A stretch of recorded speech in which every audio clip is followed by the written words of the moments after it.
Hey everybody, welcome back to my channel, and today's video is going to be on this DIY all the time Catwoman mask.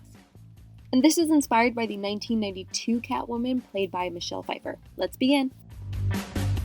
You first want to begin with some black paper. If you're going for that true classic Catwoman inspired look where Michelle Pfeiffer has that like reflective looking, costume, this is actually foil paper and I purchased it at Michael's. First, begin by tracing the Catwoman mask stencil in the back of your paper. This will actually be down below for you to print. Of course, just adjust the size accordingly to your face. And the easiest and cleanest way I've found to do this is actually tracing it in the back of your paper just so that you don't have the sketch on the front of your paper.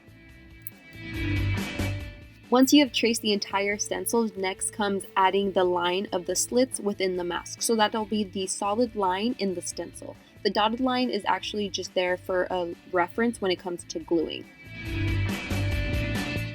Once you have traced the entire mask, it's then time to cut it. And of course, you want to make sure you cut the slits of the mask. And again, those are the solid lines and not the dashed lines.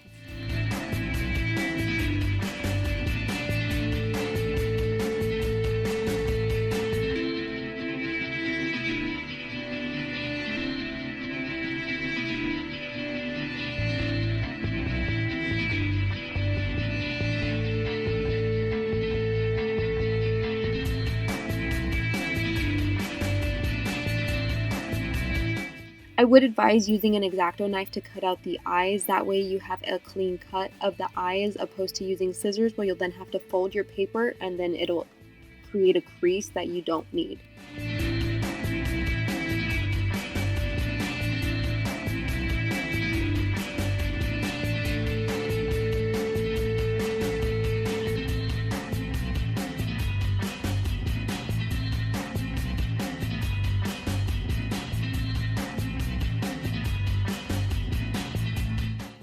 Alright, now that everything has been cut, it's time to start gluing. So I did begin with using a glue stick as you see here, and this method does work if that's how you want to go about gluing your mask together.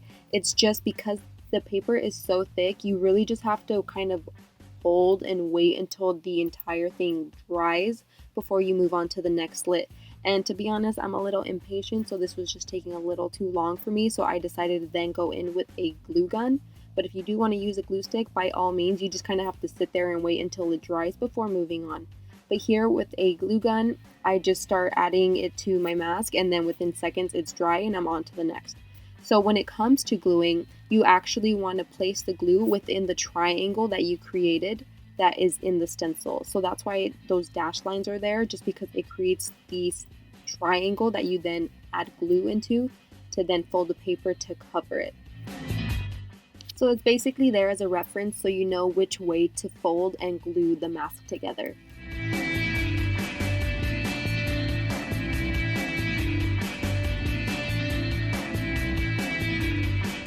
Now that you have glued the entire mask together, it's time to start adding the stitches. For that, I am using a Sharpie chalk marker, and I am just using a picture of her mask as a reference.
Now this step here, of course, is optional, but I didn't like how you could see the white lines within the mask just because her entire mask is obviously black and it was just kind of hindering the look for me. So I just took a black Sharpie and just started running it through the edges of the paper just so that you didn't see any white within the mask.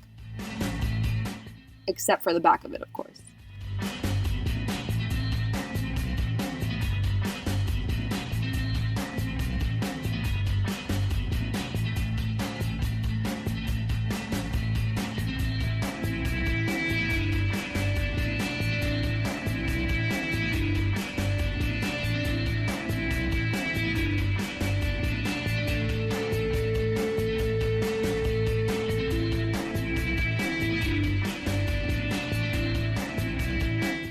And lastly, I did forget to record this step, but you do want to then hot glue some elastic to both ends of your mask just so that it will be held in place whenever you wear it.